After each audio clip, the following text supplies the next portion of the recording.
ஒரு அழகான பசுமை நிறைந்த காட்டுல பறவைகள் கீச் கீச்னு பாடிக்கிட்டு மிருகங்கள் எல்லாம் சந்தோஷமா அமைதியா வாழ்ந்து வந்தாங்க.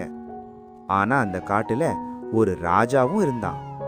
அவன் ராஜாதான், ஆனா நல்ல ராஜா இல்ல, அகங்காரம் நிறைந்த ராஜா.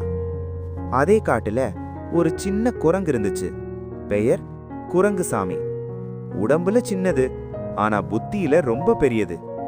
எப்ப பார்த்தாலும் வாழைப்பழம் சாப்பிடுவான், காமெடி பேசுவான், மற்ற மிருகங்களை சிரிக்க வைப்பான்.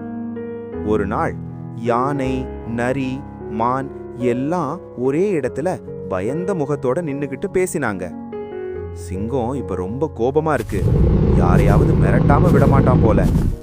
அந்த நேரத்துல தான் தட தட தட காடு முழுக்க அதிர்ந்தது. அகங்கார சிங்கம் மார்பை தூக்கிக்கிட்டு கோபத்தோட நடந்து வந்தான். நான் தான் இந்த காட்டின் ராஜா, என்னை பார்த்தாலே எல்லாரும் பயப்படணும், என்ன சொன்னாலும் உடனே செய்யணும். எல்லா மிருகங்களும் அமைதியா நின்னாங்க. பயம். அப்போதான் மெதுவா நிதானமா குரங்குசாமி முன்னாடி வந்தான். ராஜானா எல்லாரையும் பயப்பட வைக்கணுமா அல்லது எல்லாரையும் பாதுகாக்கணுமா? சிங்கம் அதிர்ந்தான். நீ யாருடா என்ன கேள்வி கேட்க?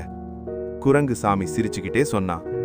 கோபம் அதிகமா இருந்தா புத்தி வேலை செய்யாது ராஜா, அதனாலதான் முட்டை கூட வேகாது. மிருகங்கள் எல்லாம் சிரிக்க ஆரம்பிச்சாங்க. சிங்கம் தலை சுத்தி நின்னான். இவன் என்ன சொல்றான்? ஏன் எல்லாரும் சிரிக்கிறாங்க? அப்போ நரி சொன்னான், புத்தி இருந்தா உடம்பு பெரியதா இருக்க வேண்டாம். யானை சொன்னது, பலம் விட நல்ல மனசுதான் முக்கியம். அந்த வார்த்தைகள் சிங்கத்தின் மனசுக்குள் போயிடுச்சு. அவன் மௌனமா நின்னான், தலை குனிஞ்சான். நான் தான் தவறு பண்ணிட்டேன். ராஜானா அகங்காரம் இல்ல, அன்பும் பொறுப்பும் இருக்கணும். அந்த நாளிலிருந்து சிங்கம் மாறிட்டான். எல்லா மிருகங்களோட நண்பனா பழக ஆரம்பிச்சான். காடு மறுபடியும் சந்தோஷமா அமைதியா மாறுச்சு. கடைசியில குரங்குசாமி கேமராவை பார்த்து சொன்னான், நினைவில் வைங்க நண்பர்களே, உடம்பு பெரியதாயிருந்தா ராஜா ஆக முடியாது, மனம் பெரியதாயிருந்தாதான் ராஜா ஆக முடியும்.